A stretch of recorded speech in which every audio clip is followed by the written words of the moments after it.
This Varsity Sports Special, Rise Above the Region, 7-on-7 high school football coverage on Midco Sports Network, is presented by Lewis and First Premier Bank. Welcome back. We've taken a look at half of the team so far. Let's take a look at the other 6 now, starting in Pool C, which includes 3 teams that all won a state title in 2014 and are hoping to climb back into contention in 2016. After winning back-to-back championships in 2013 and 14, the Patriots came back to the pack last season. Aaron Beaver's team fought through injuries and inexperience as it fought its way to a 5-5 record. One of the biggest differences you'll see for the Pats this fall is a new sophomore quarterback, a guy by the name of Preston Eisenbraun. Preston comes in and you know, that's his position. It's always been in that position that he wants to play. And, you know, he brings, you know, good, strong arm, knowledgeable, has good vision. He just needs to learn a little bit, you know, of the AAA ball there a little faster. And so he's got to, you know, understand to anticipate guys open. Eisenbraun moved to Sioux Falls just over a year ago. He's coming off ACL surgery, but has impressed early. He's got some playmakers, guys like Cole DeBerg and Corey Fichter, at his disposal.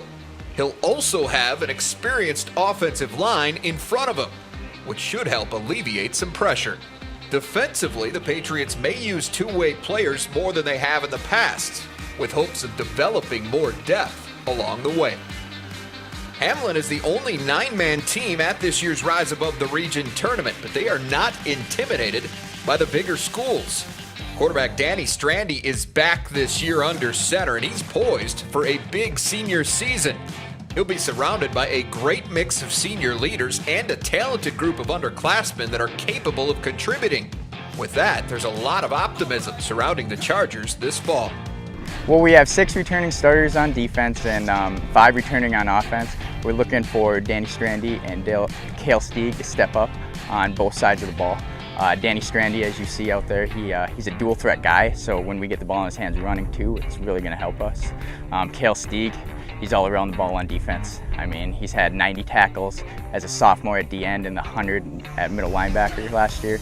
Last year, the Bruins took a small step back after winning a title in 2014.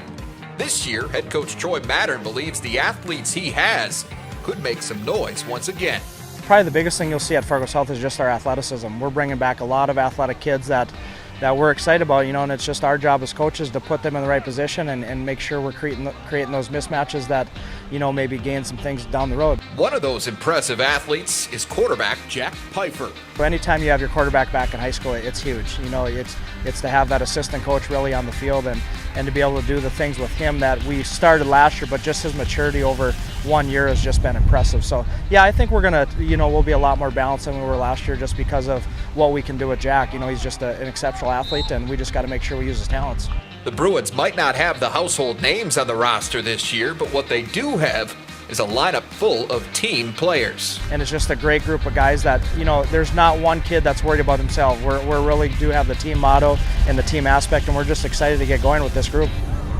All right, first game up in Pool C, it would be Sioux Falls Lincoln and the 9B Chargers. Lincoln's first touchdown here, Preston Eisenbraun to Jack Myers. Lincoln in the lead 9-6, but Danny Strandy and Bryce Williams connecting all day.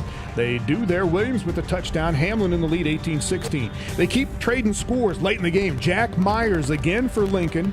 Patriots in the lead 36-30, but Hamlin gets an interception here by Hayden Cruz to make it 36-33. Lincoln still in the lead, but in the final minutes, Strandy again. Beautiful ball to Bryce Williams one more time. Hamlin scores the final 9 points of the game, and the Chargers beat Lincoln 39-36.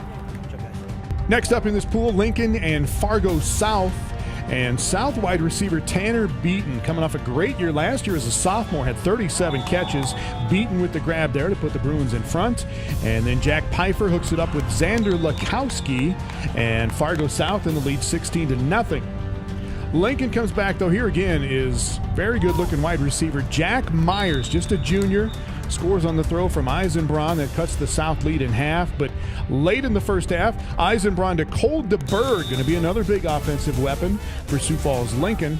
South still in the lead in this game, though, and they add to it here early in the second half. Pfeiffer and Lakowski hook it up again. Good throw, great catch. Bruins in the lead 37-23. And then Pfeiffer on a grab here, had it all the way. That's Saul Saar with the touchdown catch. And Fargo South beats Lincoln 45-23.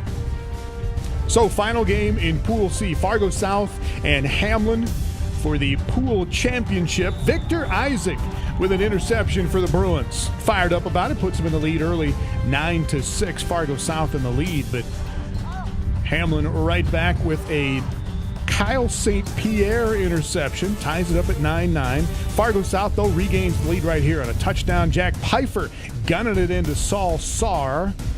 And the Bruins back in the lead, but Hamlin ties it back up early in the second half. Danny Strandy to Bryce Williams just over the goal line. And the ball game tied again, tied at 22. South scored 10 straight points, but Hamlin comes back again. Strandy to Daryl Bren. Nobody touches him.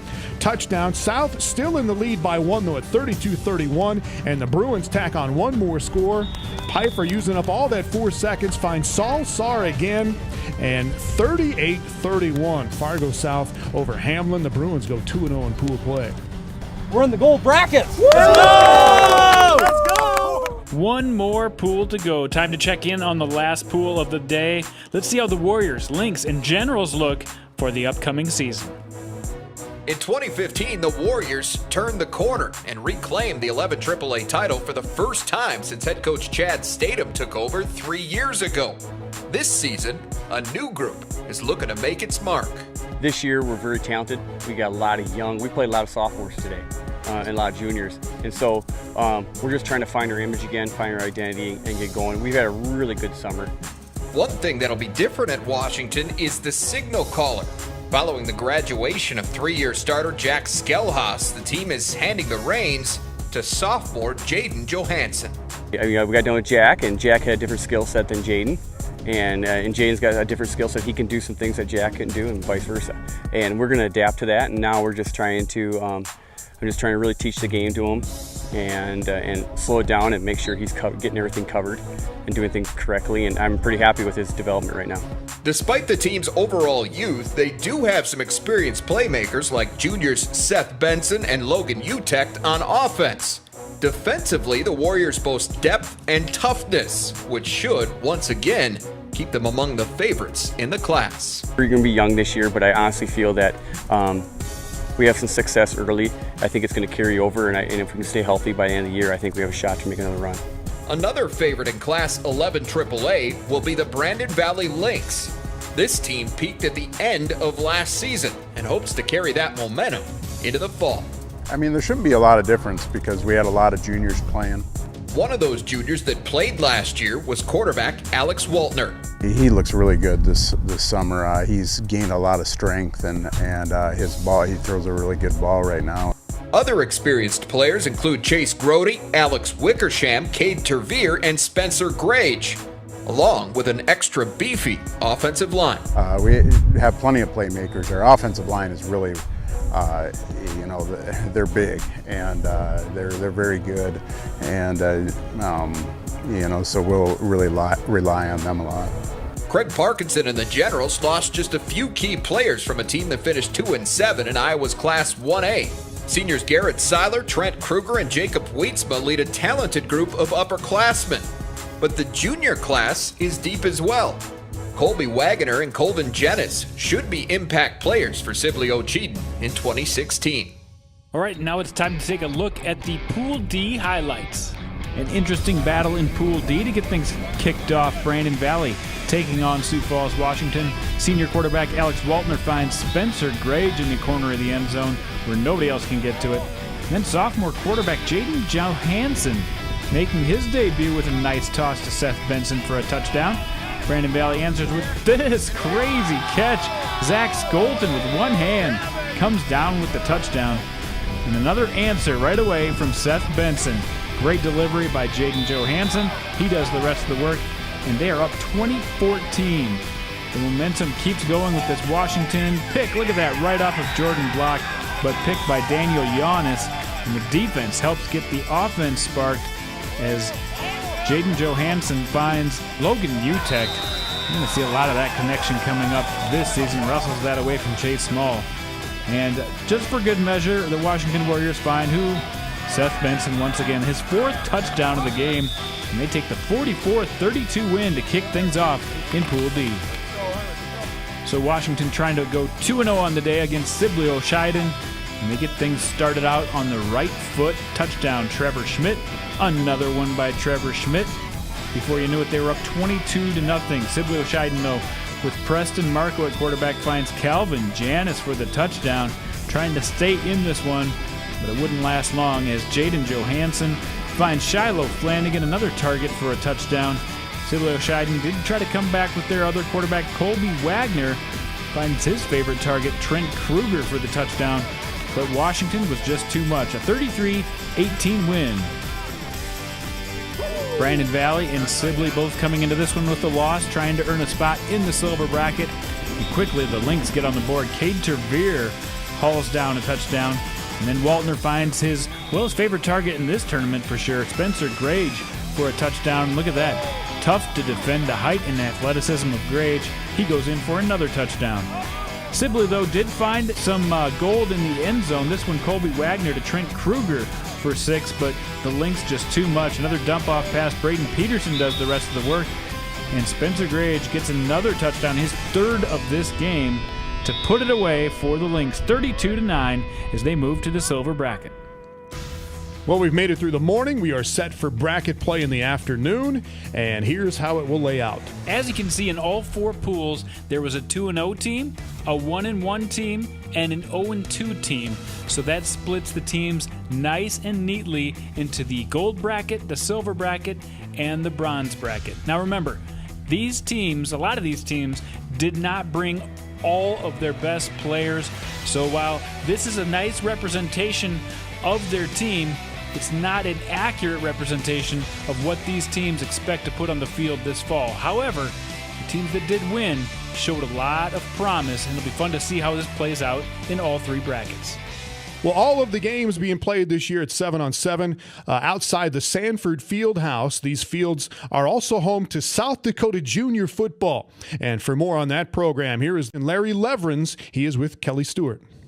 Thanks, guys. I'm here with Larry Leverins. He's the vice president of South Dakota Junior Football. Thanks for joining us, Larry. And I was scoping around in the facilities. Okay. I stumbled on the equipment room, and there were tons of helmets, shoulder pads, everything. It's clear that this is a very popular program in Sioux Falls, but around the state as well. So kind of tell us everything that South Dakota Junior Football has to offer. Well, South Dakota Junior Football started in 1969, so we've been around for about 47, 48 years. Mm-hmm. We are a youth football, tackle football program. The last couple of years, actually last year, we started a flag division. We play our flag games out here at the Sanford Sports Complex in the field house. But on the tackle side of things, we probably, you alluded to the equipment room, we probably have about 3,000 helmets and shoulder pads in there, and we're able to outfit that many kids. Currently, we're in probably in the 2,400 number as far as number of participants. Those participants are 2nd graders all the way through 8th grade. We play all of our games here at the Sanford Sports Complex. Last year we had about 120 teams that were from roughly a 45-mile radius of Sioux Falls. A few years back, 3-4 years ago, we started a satellite program in Yankton. We have a program down there that games are played in Yankton. We have 12 teams, 3rd and 4th grade, 5th and 6th grade teams down there that play. And we also have some teams out of Nebraska that come up and play in that program in Yankton. We cover a pretty good area. Very neat, very cool. And you mentioned the Sanford Sports Complex. That's where you played. There are 9 fields here. They're actually the junior football fields. Talk about how the Sanford facilities have really impacted the program and helped it. Well, it helped it quite a bit. We were at our most recent location was Riverdale Park. Riverdale Park had 4 100-yard fields and an 80-yard field. We were there for quite a while, I would guess 20 to 25 years, maybe more. And we just flat out outgrew that facility. With just 4 fields, you're limited as the number of games that you can play in a week. And the number of games kind of dictates the number of teams. Mm-hmm. And then you start messing around and having issues with team sizes as far as the number of players that are on the teams. If your teams get too big for a developmental program like that. It hinders the playing time of the players and devalues the program, in our opinion, to the participants and their families. So we needed to relocate. We started to work on that probably 15 years prior to it actually happening. The biggest issue is, where do you find the land to put football fields, because it takes up a lot of space.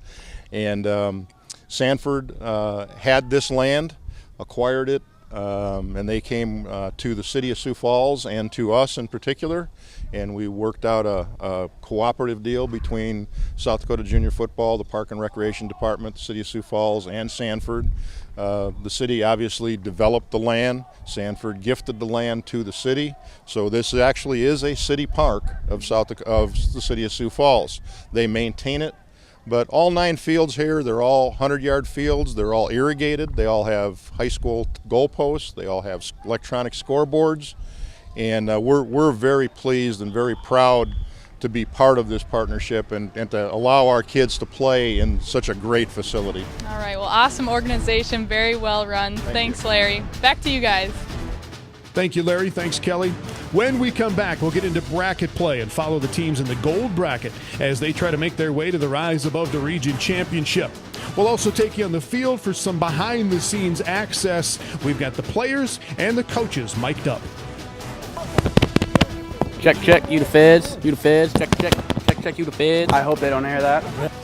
This Varsity Sports Special, Rise Above the Region, 7-on-7 high school football coverage on Midco Sports Network, is presented by Sanford Power, Riggs Premier Football Academy, and Midco Sports Network.